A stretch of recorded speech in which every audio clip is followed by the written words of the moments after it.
We're going to have a discussion about cyber education in all its facets, which is great. So, Monica, I'm going to start off with you. We're at a university. We're at a group of 8 institutions that's long and storied history in a range of different disciplines. Can you just explain to me, or to everyone, what does being a graduate mean, particularly a graduate in cybersecurity that has spent 3, maybe more years getting their degree? And if you could start off with explaining the attributes of a graduate and then also the attributes of a graduate study person. Yeah, postgraduate. Postgraduate, sorry. I guess when people are studying a degree, obviously they're getting specialization within that domain. So if you study psychology, cybersecurity, you're learning about that particular topic and deep learning as well as broad learning. But what you also do at university is that you learn to learn more effectively, you learn to critically think, and you are given a lot more confidence to be able to be out there and be an expert in that area. And that's what makes it a little bit different to doing practical courses and go to the TAFE where you're learning the practical skills like coding or whatever. But at university, you're able to critique code and go, right, what makes good code, what doesn't? What's the next step? Because you can become the expert at looking at that. So that's what makes it very different at university. And the thing is that universities, you're actually taught by academics who are leaders in the field. So they are the top researchers who know their stuff more than anyone. And they've decided to be at university because they want to refine that knowledge even more. So at university, especially at Group of 8, you have the experts, the absolute experts in that domain teaching you, and you learn about their research through that as well. And they train you so that you're the next generation of experts in that field. Sure. And so the second part, when you go and do postgraduate studies, what's the additional? Yep. Is it additional learning? It is additional learning. So at undergraduate, you've got the basics. At master's level, you become a master of the topic. And at PhD level, you're the absolute expert at that. So those are the 3 different domains within university. And, you know, some of us for our sins go as far as a PhD and become the expert in that area. We'll talk about that some more, I'm sure. Jason, I'll keep moving to my right. You know, so we've heard about university education. There's TAFE, there's short courses, there's industry courses, there's boot camps, there's all sorts of things. Do you think universities are very good at explaining to the job market what you buy when you get someone that's got a Bachelor of Software Engineering or Cybersecurity or that similar cybery type degree? Yeah, I think we could do a better job of actually defining what those roles are, I think, as a whole, as an industry. It'd be good, and I think for everyone in the industry to have clearly defined avatars, whether that be sort of 8 roles or 14 roles in total, whatever it ends up being, that clearly define what a role is in cybersecurity.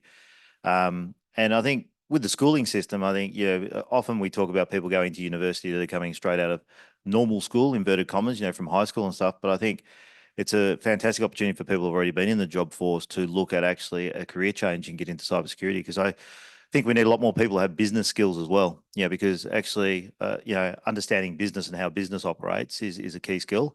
And it's something you can learn to a degree, but, and we'll touch on it, I'm sure, tonight. But, for graduates trying to get into the workforce, if they haven't had any work experience, that is a challenge often.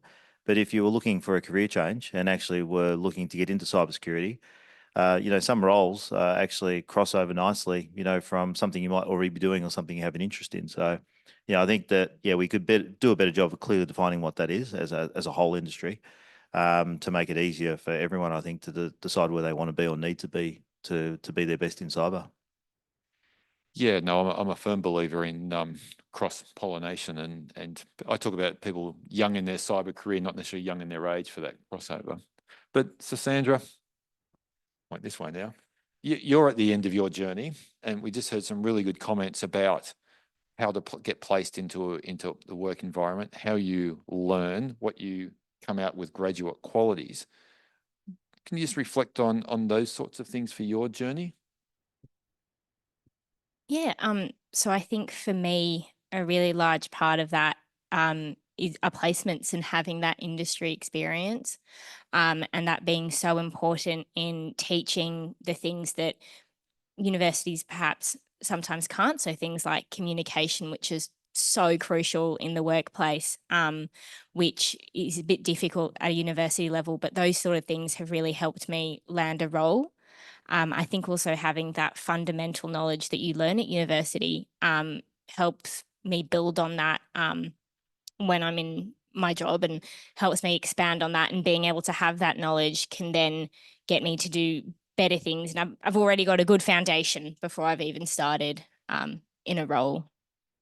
Can you pinpoint to any examples that gave you that foundation? I know, for example, you're part of the IBL program. You did some workplace learning. Yeah, so a lot of the IBL program, I was actually placed outside of cybersecurity, so that was a bit different for me. But being able to understand things like systems development, how to work in a team, and the agile methodology and sorts of things like that, which do like are covered at uni, but they're not done practically. They're not done in the sense that you would in a workplace. And I think having that experience firsthand was really important, that I can now hit my job running. I know how that works. And I've got a better feel for it. When you went through the employment process of getting a job, where did you feel that it was pitched by a potential employer, the value of your qualification? So I think the qualification was a given with all jobs. It was all sort of a minor part of that application process. I think a lot of it was they wanted to see your communication skills. Some of them, your technical skills, but it was a lot about the soft skills that you have, and having that university degree was just sort of baseline. Really, you've got to have that for a lot of jobs that you apply for. Yeah, that makes sense. Thanks. Jackie, Jason raised a really good point about defining what is cybersecurity. Well, not so much defining, but the skills profiles around that.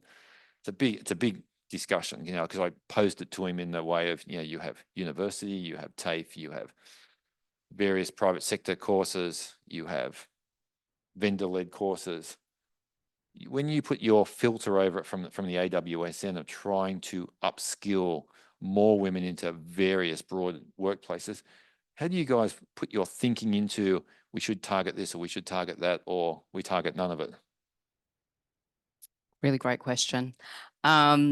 So a lot of it has to do with when we speak to different women that have got into cybersecurity, it's about understanding what were those opportunities that they got. What was the background that they received? Was it university? Was it some technical courses that really helped them in order to upskill? So we really wanted to understand, what were those opportunities that they received in order to really assist them. And then to kind of build on that. And then we worked out, okay, what are those gaps that we're seeing from a lot of the women that are part of our network? So a lot of them, some of the challenges were that they would like to upskill in another area of cybersecurity. We're talking about people that are in cybersecurity at the moment. And the opportunity to either switch into another area or to upskill in their particular area, they found that challenging because of the funding when it comes to cybersecurity courses. Sometimes they can be really expensive. So we looked at it in that angle of saying, okay, well, what would be really great is these are the particular skills that we really need.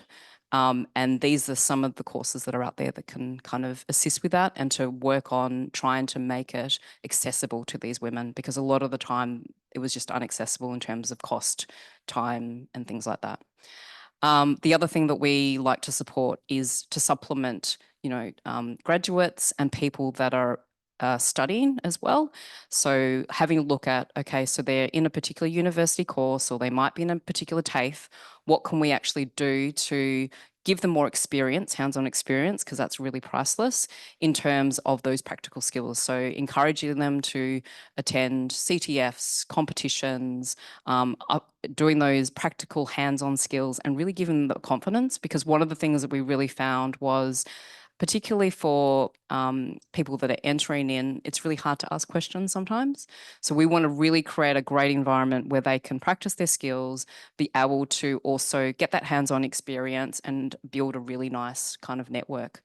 So there's a few things around that kind of story. And I guess I use also my experience. I got really great opportunity. I had a really great foundation at Monash. So to Monica's point, having that foundation is really important. Learning about how to think, learning about those methodologies, learning about the different technologies is really important, because then you can apply that, because cybersecurity changes very rapidly. So you need to have those foundations, and Monica put it really nicely that you need to be able to have those skills to be able to continuously learn and to apply it. Whereas with TAFE, it's really important also because you get those practical skills in another way. And to Jason's point, in terms of those skills, I think that's what we need to be really concentrating on, because things are changing so frequently. We need to have that base. And, you know, to Sandra's point, really important to have some of that work experience while you're studying, because to be able to understand what you're learning and how it applies to the real world is super important. And you come out a better graduate because you have had that applied knowledge as well. Sorry, that was a long-winded answer. That's okay. But if you look at, just to focus on one of your cohorts, you have many cohorts of type of people that come in. Let's look at the cohort that's got, call it, some experience in a cyber career and some qualifications, whatever that might be. Are they seeking either additional qualifications or a different skills or experience?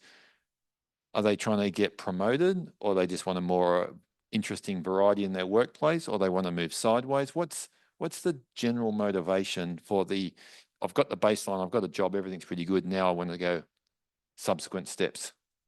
If we think about cybersecurity and the way in which it's moving, it is so broad, and a lot of the time they want to, for example, they might be working as a security analyst, and they're like, well, actually, if I was to understand more about OSINT, or if I was understanding more about threat intel, that would actually, and risk assessments and things like that, all of them really interconnect, as we know. All the domains of cybersecurity, the more knowledge that you actually build on, the better you are as a cybersecurity professional. So a lot of them want to see that exposure. You'll be able to also speak to the people that you need to communicate with, which communication is a super important thing, to be able to then say, okay, well, actually, I now, you've done this threat intel, course.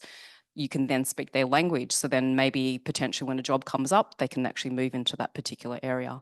And likewise, when it comes to some of the courses that we do for leadership, a lot of what we do is about merging leaders, because we want to set up the future leaders. So making sure that before they get into that leadership role, how about we make them understand what those basics are of leadership, so that they can then be a really great leader when they, hit the road running. So. Right. All good points. Thank you. I'm a millennial person, so I'm going to go back to Monica. Monica, Jackie gave some really good examples then of the types of cyber career. You and I have talked a lot over the years about multidisciplinary cyber. So I'd just like to get your observations. You're a psychologist. Clearly I'm not. And about where you sort of see the careers and jobs in cyber of the future, how you got to become I'm not going to say pivoted, but moved from being call it a normal psychologist to putting the word cyber in there, and your body of research, but sort of how that evolved and what the university life did for that. I think for me, I was everything I studied was in psychology, and I did a full PhD, but I also became registered as a psych. So everything is psych. But I was fortunate to have an academic career in the UK where governments and industry got that actually we need other disciplines to work with us to help understand the problems. And so going back to a bit what Jackie's saying, what we do now at university is that we teach a lot of those skills. So I teach a unit called Cyber Operations, where we teach leadership with, and we work with the students on developing that skill set as well. But what I would also say is the opportunities in the UK that will hopefully expand more in Australia, because often we're a little bit behind on those levels, is that we are blending expertise now. So students in the UK might do a psych degree and then they'll do a master's in something else. And so then you've got a real expert. You know, you could do psych and then a master's in cybersecurity. At the moment, this is, you know, this is one of my beefs. We have a lot of people in cyber industry going, oh, I know awareness and how to educate people on preventing, you know, phishing and all the rest. But they're often computer scientists that know nothing about theories about humans and how to really intervene. By having these different, and you might be someone in law studying cyber, and there's all these wonderful opportunities that are just there ready for us. And the other really exciting thing is that as this is growing, we talk about the jobs and all the rest available, it's going to get more competitive. And what ultimately in the future, industry will want, as they are already wanting in other countries, is someone not just with a university degree, but someone having all these different skills that can bring it to them. And as people are getting more skilled up, they're going to want them much more than what they might get from doing other particular courses. And it'll make us much better in terms of cybersecurity. We will be more secure because we have these different skill sets all working together. No, all good points. Thanks. So Jason, we've had Jackie and Monica talk about leadership, and leadership can be whatever definition you like. Assuming we do get into a tighter job market, we may or may not at various levels. What's your spin on how you approach leadership? And for a lot of people that work in cybersecurity, leadership doesn't come as a natural thing. They don't feel they have that personality trait or that ability. Just trying to think of how you've approached it in your own life and how you would recommend for other people, whether it's contemplating additional study, whether it's whatever it might be. I think with anything, you know, I think the passion or the want for doing something and to actually help other people is what drives a lot of people into cybersecurity. You know, what Jackie does with the AWSN, I've always admired, you know, because I think, you know, someone who's that heart-centered in actually wanting to make a change or do something is a rare person to find. But I think in cyber, we've got a lot of those people. And I think you lead by being an example or doing things. You don't always have to be a leader in the sense that you stand up in front of people to guide people that way. You can lead by actions. And I think in cyber, we have that opportunity every day, you know, and I think when like recently there was the hackathon, you know, that, you know, Jackie and Linda's on the board at AWSN, and, you know, the hackathon that was done was an OSINT thing where we got a whole group of people, 700 people as volunteers to go and do something, right? And I've always said, I think I'd love to have in Australia, we laud the SES when people, you know, when there's a bushfire or there's floods, there's volunteers that actually go toward those sorts of things. And I think as an industry, I think that's what cyber's about. We're no different, I don't think, in a lot of ways to doctors and nurses and people of that nature that are trying to help people. And I think if you want to get into the field and to lead, I think the best thing is to actually follow what you're sort of drawn to. You know, some people like we've got a good friend that, you know, Daisy Wong sort of came out of marketing to get into cyber awareness and stuff like that. And that is a marketing role. You can see a crossover there. But there's a lot of things to say. We've touched on governance, risk, and compliance. You know, you might be considering accounting or law or something like that, and that may be something that could be considered or something that we should be looking at. You know, so I think you can lead by being driven to do something, but to help other people and to make a change that way can be a way you lead. Not in a traditional sense, I think in other careers, I think you can lead with cybersecurity by being an example to others, you know, like Jackie is and why she does so much great work. Yeah, no, I think you raised some good points of probably cyber not being a traditional pyramid leadership scheme of team leader, senior team member, et cetera, because a lot of people do work by themselves in various roles, and that's the way it is. Which means, Sandra, you're at the beginning of your career. Everything's in front of you. I wish I was your age getting into the cybers. I think it's fascinating. I really do. The opportunities that are available to you are just immense, which is great. You've got a job, which is tremendous. Congratulations. Have you given any thought to your next 2 to 3, maybe 5 years? I think at this point, I'm so early in my career, and I'm really lucky that I'm in a role where I get to do a little bit of everything. So I get to do that governance strategy side, but also pen testing and incident response. And I think that that's exactly what I was looking for in a role, in that I want to look at what I like and what I don't like before I settle on anything.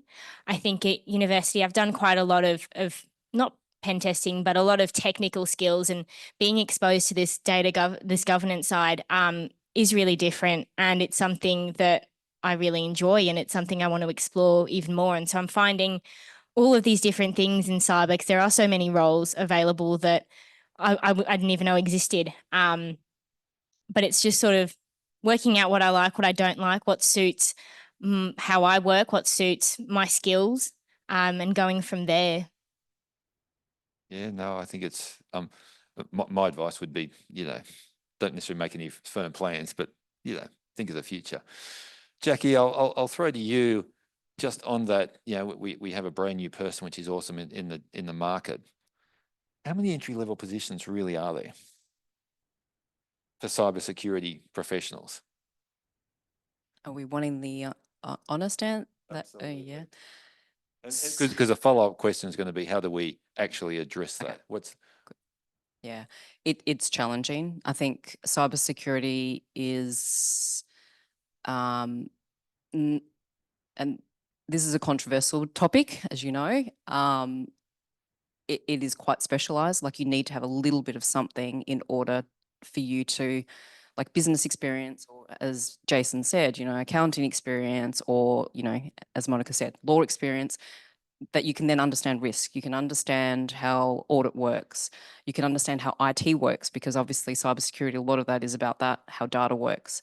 So you need those foundational skills to really kind of advance in it. So what we have also, I guess, in our industry is there's just a lot of different challenges, which is really great. There's a lot of opportunities as well.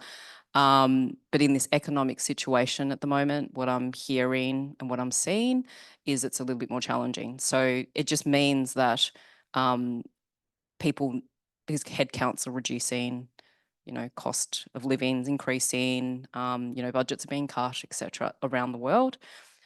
Which means that students and people that are wanting to enter, they just need to show that differentiating factor.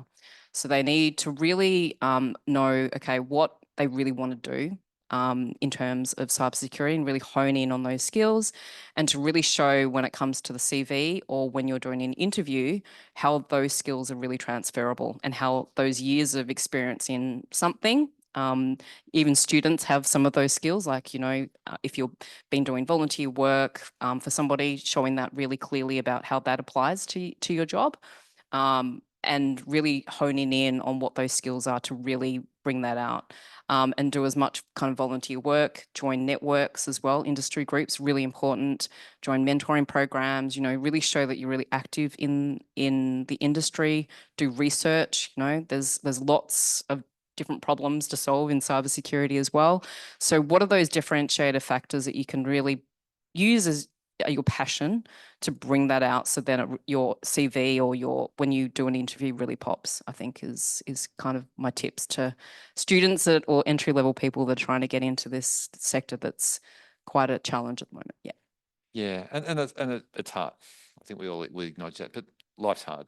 So, but Monica, Jackie just raised research, so it would be remiss of me not to ask the lead researcher on the panel here a research question. Well, where I want you to go with this is you're thinking about public-private partnerships, and you've done some amazing work, particularly in the UK.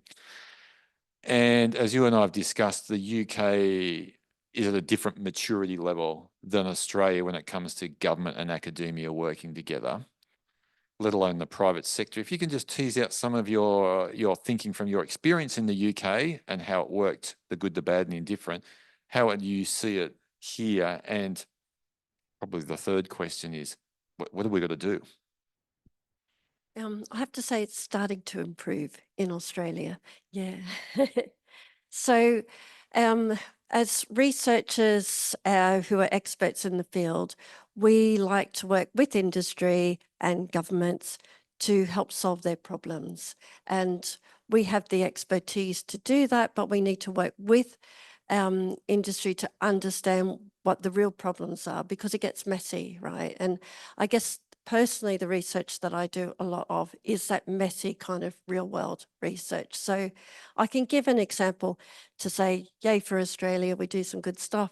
I had a grant from Defence. I've got a number of grants from Defence, but this is one example where we looked at insider threats. And so we've done looked at the problem from defence and industry side. And what we've developed is a much more sophisticated understanding of insider threat that's out there at the minute. We want people to use it. Hopefully they will.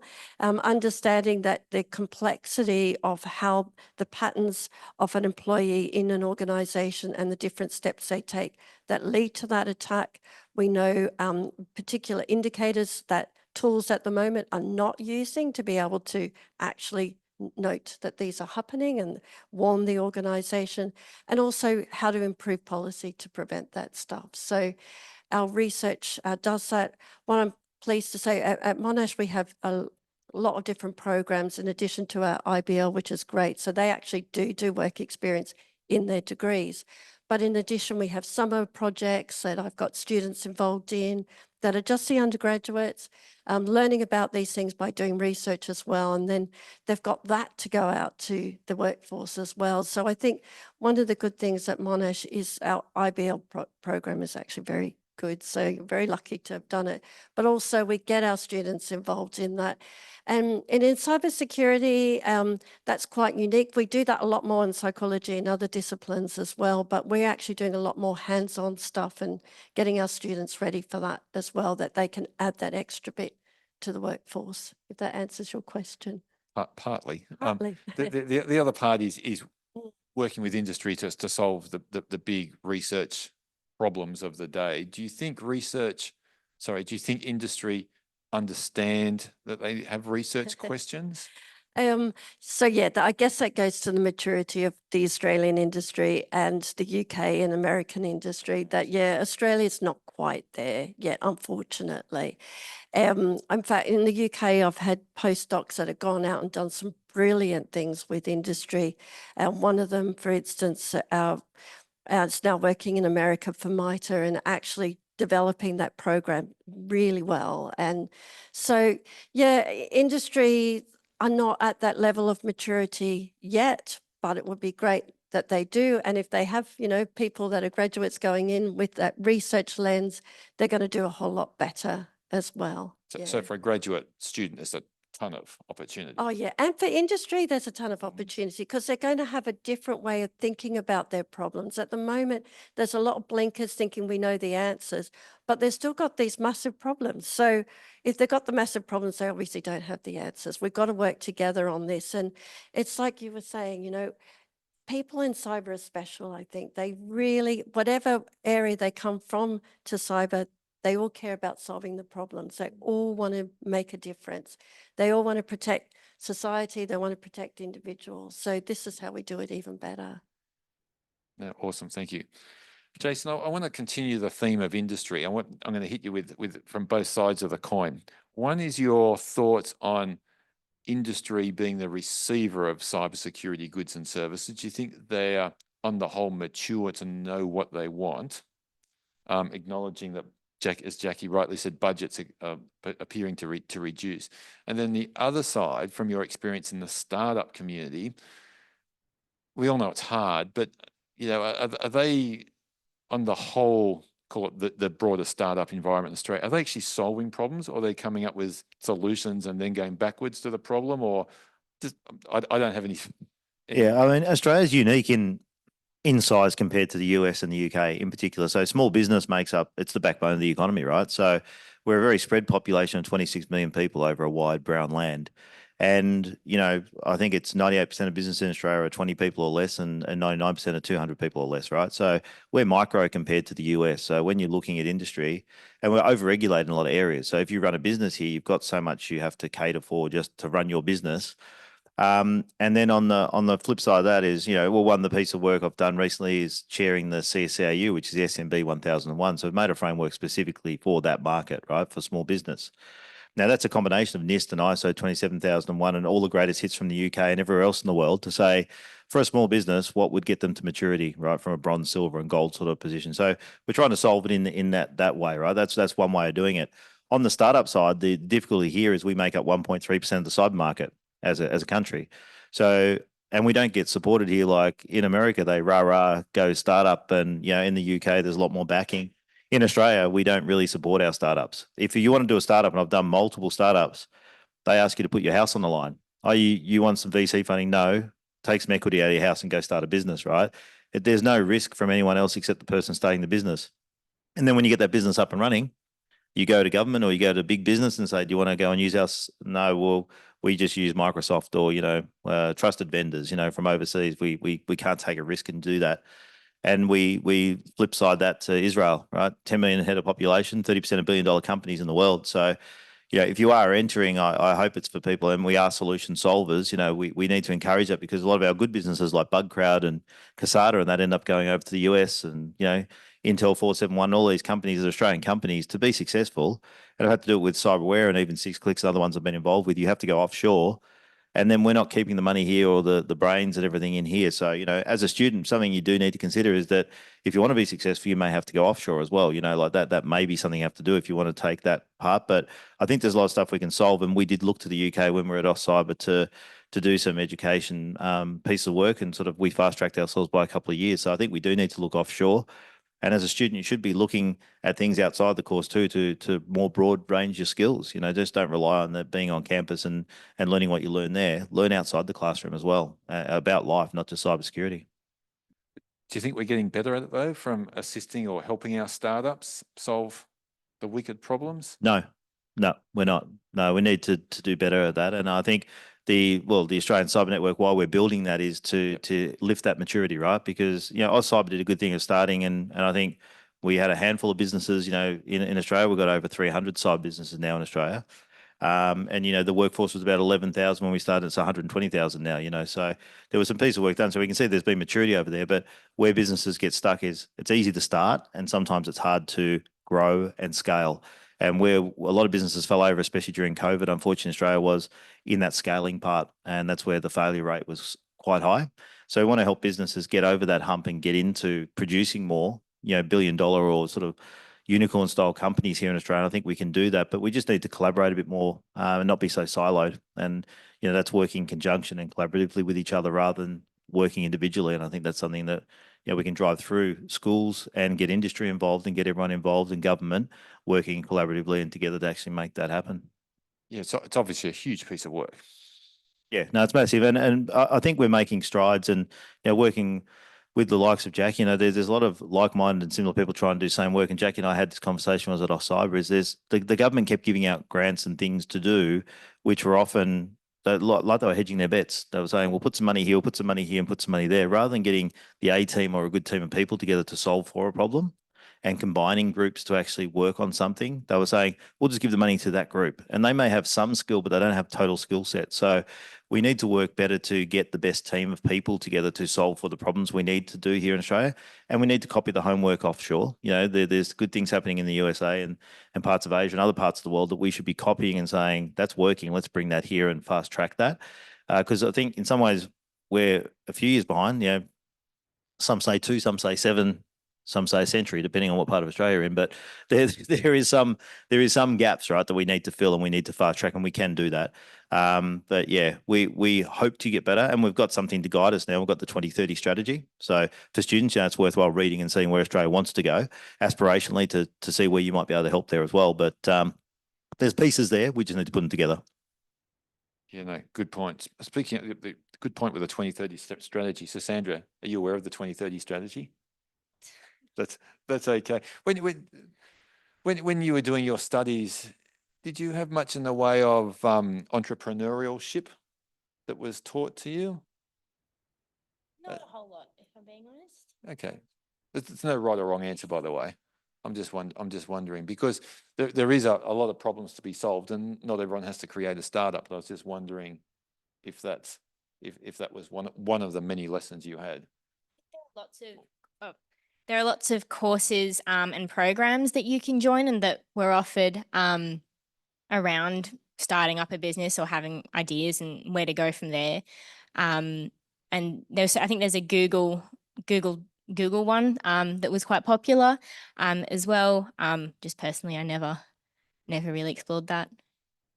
Yeah. Jackie, do you do with AWSN? Do you do entrepreneurial studies to get not just more women in variety of cyber careers, but actually doing startups and solving the left field and wicked problems? So we were going to launch that this year. And just given the current climate, it was really hard to get women to join the program because we wanted to increase the number of women founders that are obviously in our sector because we don't have many. But it's a big, it's a risk. And during this economic climate, it was really hard for people to want to do it. But we had a lot of lead up, and we did this with another partner, some sessions where it was about design thinking, thinking about a particular problem and working out whether or not it's viable. So we did a couple of those workshops and they were very popular. But when it came to actually signing up to the program itself, it's a very big leap when you're at this stage, So, and, that psychological change of moving from a corporate into a startup is a huge thing because I went through that obviously myself, working at a comfortable job and then moving into it. But it's very rewarding, and things that you learn being an entrepreneur are very valuable. And I think that there's definitely a lot of value for it to be taught earlier, because to think about these critical thinking, trying to solve problems is something that if you got taught that a bit earlier, I think it would be great. And I know that a lot of, schools do that now, which is great. And so some of the schools that I'm looking at for my kids, I'm like, have you got this kind of course? Have you got an innovation or design lab thinking? Because I think that that is a really great way to get people thinking along those lines. So then when hopefully Australia has improved in terms of supporting these startups and not having to allow us, having to go overseas in order to have this sovereign capability here, I think that, we'll generate that pipeline of really great thinkers, I'm hoping. And on that whole sovereign capability, we need, as an industry, and this is just, I guess, because I know a lot of people here are students, that sovereign capability is super important in cyber, especially because a lot of the time, if you think about it, we're talking about data. A lot of the time, the data has to be here on shore. And a lot of the products that we're using are often overseas. So there is an opportunity for us to create better solutions to some of our cyber problems with sovereign capability. And that's actually one of the things in the strategy, which it's as Jason and everyone said, it's really important to have a look at where Australia is going towards, because those are the type of things that you might want to position yourself. So one of them, as an example, is emerging tech. So having a look at what those things are to make sure that you're getting those skills for those emerging tech items or subjects, which we know that we need to start upskilling people in. Yeah, no, good points. Jason raised the elephant in the room, which is funding. When you were doing the program design for the program design course, how did you actually look at that as because it is the biggest issue of, do you either mortgage your house or do you give? Just for Jack, that when I did the numbers on our 2030 strategy, so when you do look at it, and I compared it to other countries in the world, what we've budgeted for, I think it was 2.88 billion that was taken over from the Red Spice program, and there's been about another 586 million added by the current government over that period of time. That ends up being $13.15 US per head of population over that time. Now, if we compare that against our AUKUS neighbours, and if you look at AUKUS as a student, to see how that plays in, especially Pillar 2, that we compare against the UK and the US at $65 and $75 each per head of population. But even worse, if we look at Singapore and Japan, they get into the hundreds of dollars per head of population over the same period. So from just funding for the general populace, we're well under, let alone trying to fund anything else that we're trying to do here. And money is getting spread into some areas where it probably shouldn't, or it could be used better. So not only we've got not much money, it's not being spread in the right areas probably. And I know from what Jackie's saying there, that should be backed, right? So if we're talking about getting more women, what are we at 19%, Jack, of women in cyber? 17, yeah. So the numbers you see are always under 20%, right? And then if you go founders in cybersecurity, you drop that number massively, right? So what are we doing to back that, right? So these are things government talk about it a lot, and it's in these things, but what are we doing to back that? So I'll let Jack. Just one comment on that. I know that there's been a lot of debate on that, and I don't disagree. The thing that we need to also remember is that it's really great that we have a strategy that wires out some things that haven't been addressed in the past as well. And, you know, yes, maybe there's certain things that if we had more funding, we could do better, but at least we have a strategy that we're all kind of trying to aim for, which I think is really good. And there is some budget, which is good too, I guess. So And a lot of good work. I'm trying to look at the positives in this because, you know, we have a strategy, which I think is great, and a plan, which is good as well. Yeah.